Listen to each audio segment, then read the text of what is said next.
I would like to call upon now Mr. Waleed Al-Tararawa, the ex-HR Director of Kuwait Airways, to start his presentation. Please welcome Mr. Waleed.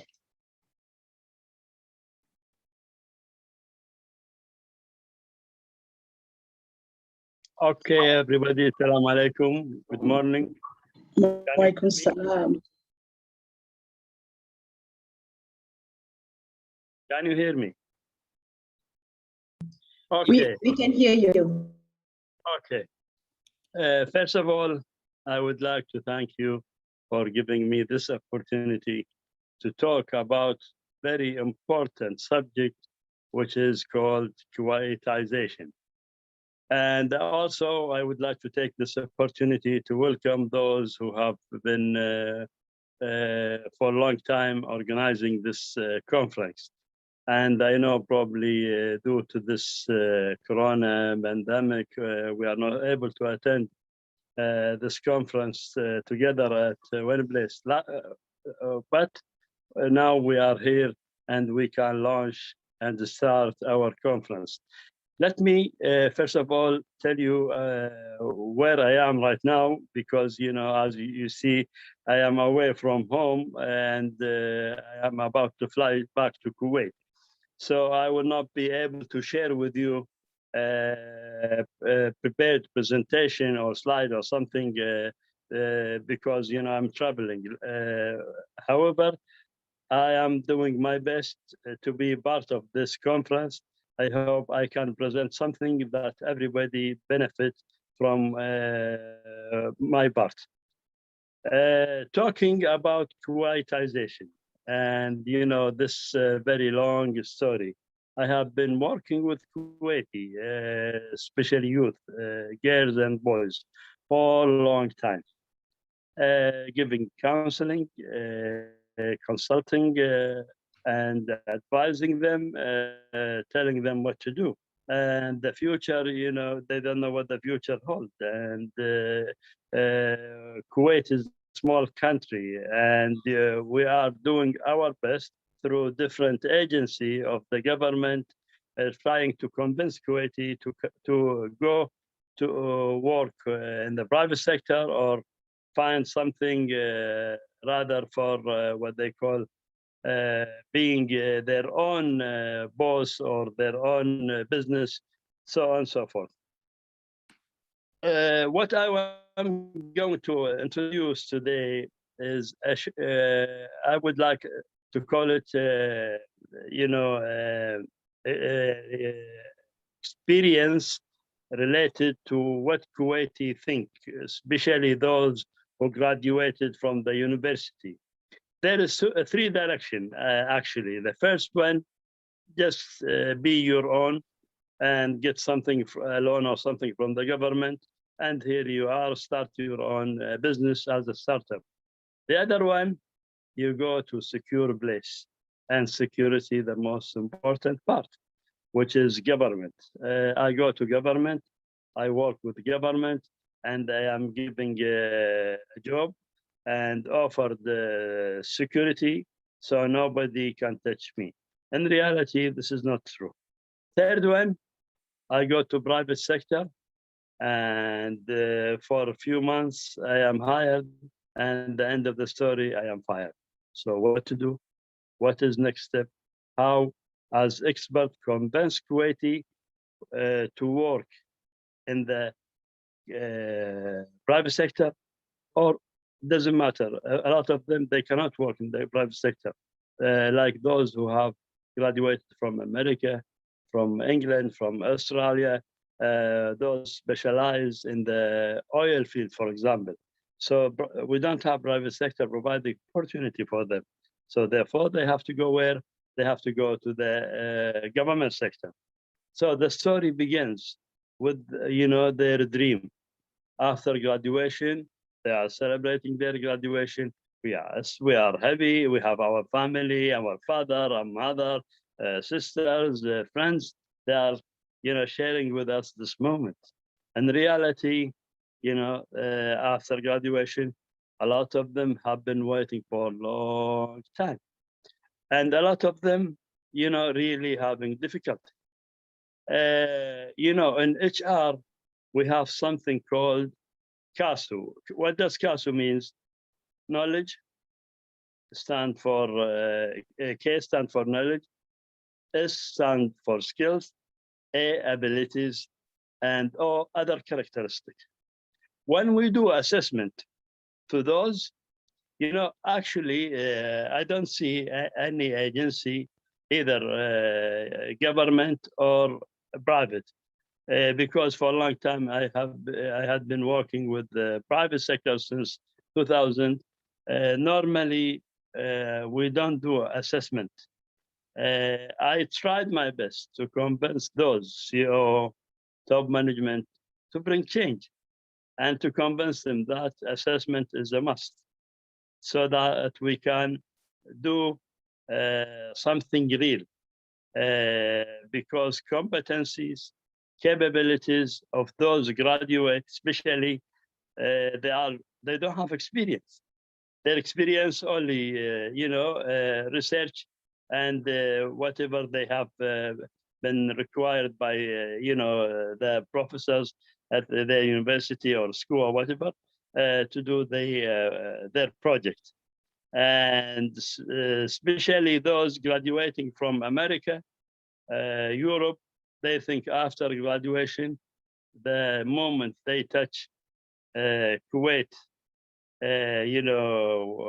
arrive in Kuwait, they think somebody will knock their door and say, please, here we are, the opportunity is ready, and come share with us, and we are welcoming you. In reality, this is not true, unfortunately. That's why here in this conference, we are working together.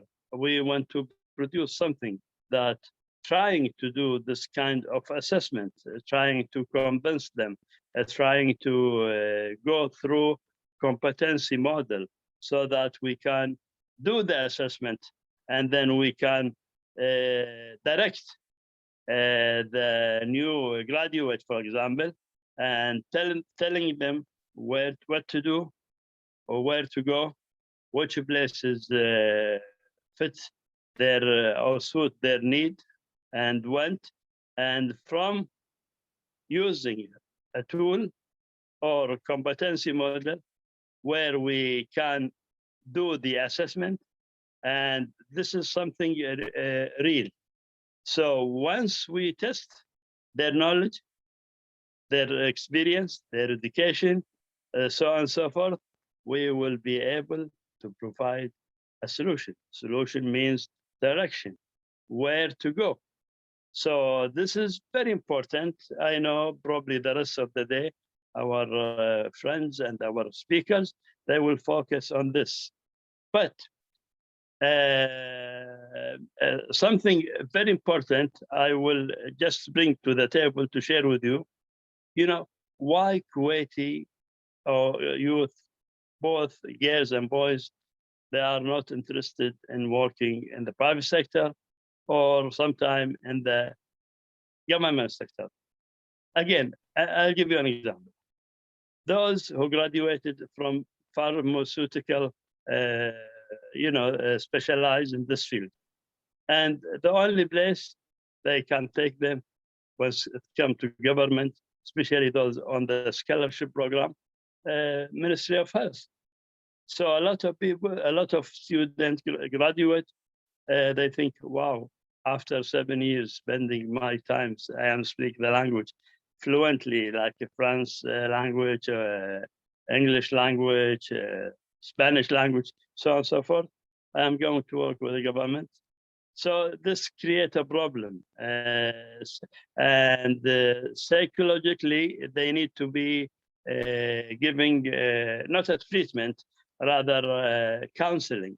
Because I don't see the Ministry of Higher Education, for example, nor the what is it called, the hiring Kuwaiti in the private sector,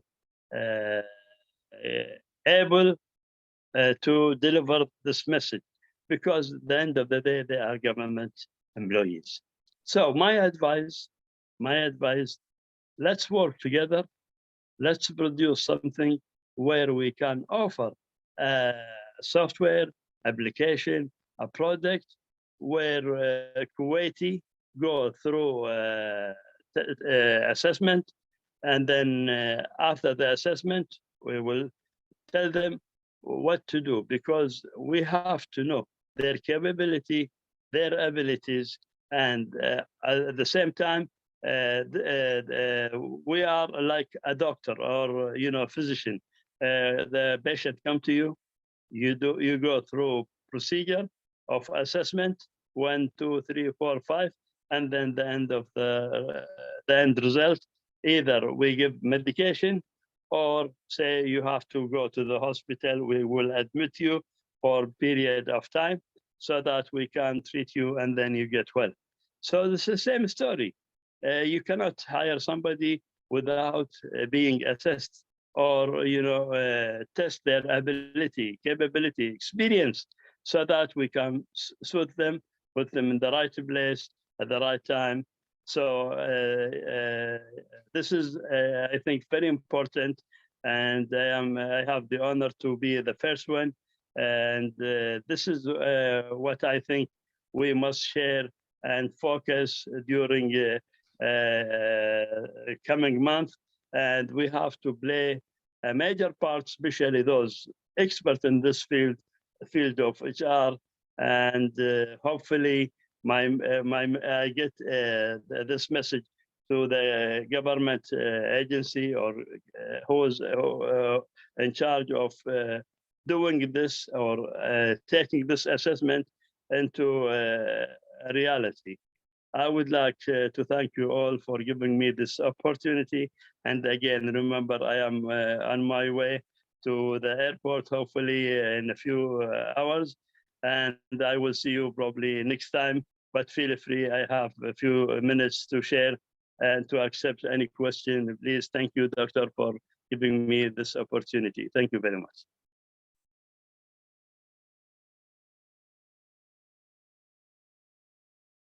Thank you. Anybody have any questions? Yeah, I would like to ask a question. Yeah, in terms of Mr. Waleed, I knew there's a lot of opportunities out there with respect to its entrepreneurs that may want to, start a business. There are always a scarce of jobs which the government can give or the business people can give. But for entrepreneurs to start up in terms of how they want to develop a new role model for the fact that now we have digitalization. Yeah, with the digitalization, we have a lot of things that can be done on the internet to a digital way. So how does Kuwait develop startups with respect to people who want to go and have a business or related to digital business? Okay, this is a very important question. And I have worked with a lot of those startups, business. Unfortunately, after the pandemic, they are frustrated. They lost their business, lost the opportunity of being a businessman or woman. And in fact, the government give them a loan. And it's not free of charge. You have to pay it back. And a lot of Kuwaiti youth, girls and boys, have started their business, and we have success story. And something like we have they focus on the food industry. Most of them we have now I can't remember, but I can mention PQ, for example. Kuwaiti brought an idea from Italy, which is plain yogurt, and they add flavor to it, and now they have a lot of branches.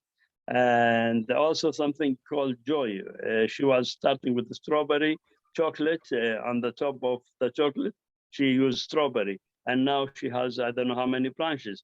And in reality, there is a risk. And Kuwaiti, they are risk seeker. They are not risk averse. However, security is the most important factor when they go about taking decision. They want security from the government. But after this disaster, after the pandemic, a lot of them lost their business, and they are still awaiting something to government to interfere to help them giving back the opportunity to restart their business. Yeah, good. Thank you very much.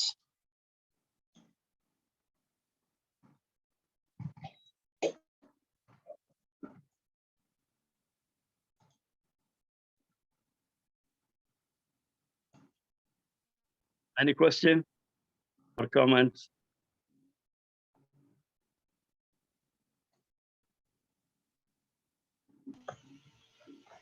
Yes, Mr. Waleed. Hi, can you hear me? Yes. Okay, excellent. I had the opportunity of working for Saudi Aramco, and as well as for Qatar Gas and gas. You're right that assessment is important, and there are many tools for assessment for which people can be identified in order for them to go to that stream according to the workforce. So if we were getting candidates from Najran, for example, which is mountainous area of Saudi Arabia, they don't have any idea about oil and gas, neither do they have any idea about refinery. But yet, we managed to develop those people. We managed to develop those people based on the assessment that we had. For example, assessment. They don't have any idea about oil and gas, neither do they have any idea about refinery.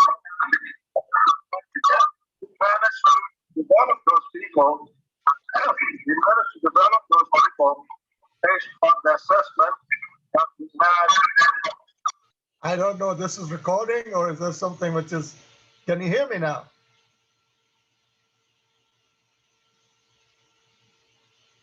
Can you guys hear me? Yeah, now it's clear. Now it's clear. So what I'm trying to say is that there are many assessment tools which are available in that region that could be utilized in order for the COVIDization program as well. And I'll be more than happy to share with you whenever you want to have a discussion with me. Maybe perhaps I can share with you for what we did in different places, so that could be a beneficial for your pursuit for whatever you're doing. Thank you.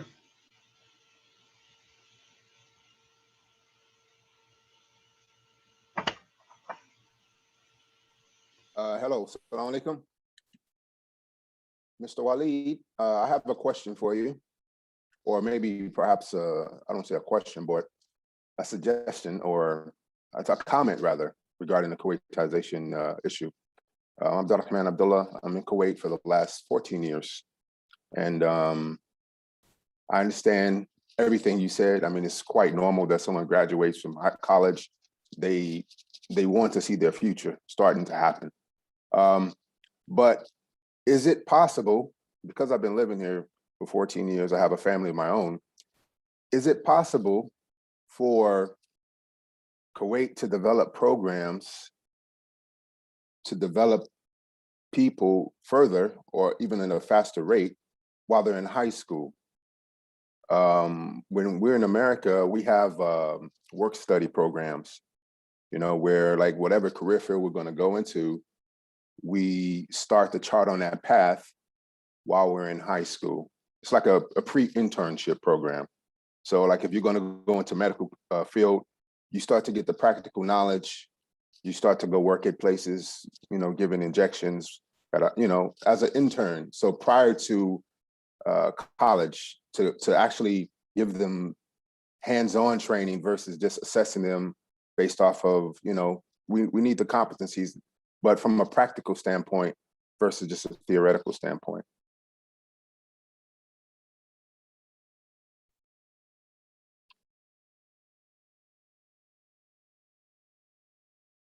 I believe is your mouth, your sound. I can't hear anything. So I'm done talking. That was my comment, question, or I think that, you know, if that's possible, you know, as an initiative.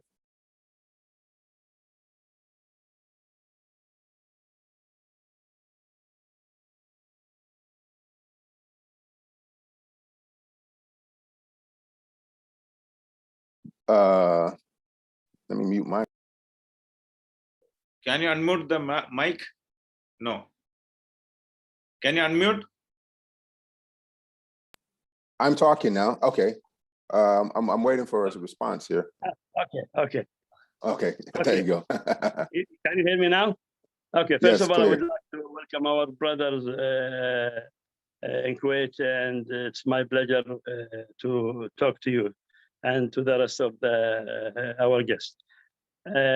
Actually, you know, what they call manpower restructuring program, they have started the initiative, and they have been trying their best to bring something together. At the end of the story, you know, most of them, they are not specialized in HR.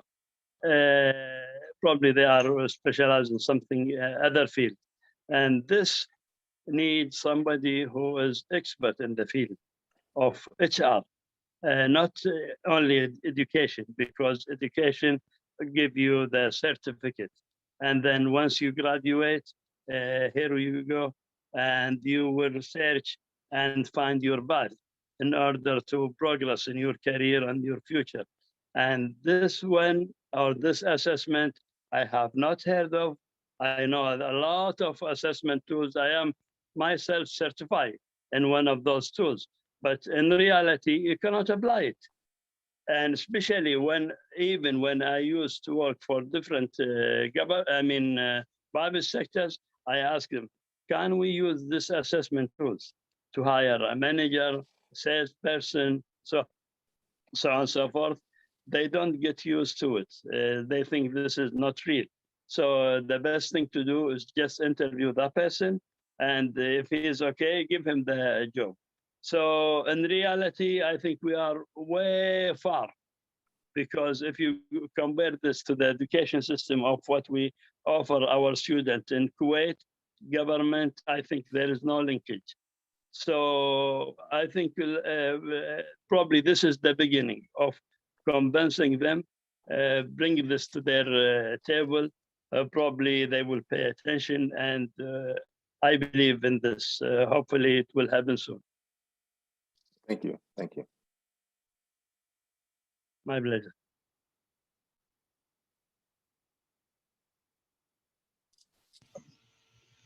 Thank you, Waleed. You're right. There are a lot of situations where we have what we call it employment, unemployment, underemployment. So if you don't have a proper assessment, the possibility of underemployment exists. Now, underemployment also happens because either you are taking excessive manpower, or you are having a mismatch of manpower, or you are hiring people based on quotas. None of those three is productive. So that's where people have to take an action and realize that you don't want to have underemployment situation. You want to have a proper employment situation by which it can help. I agree.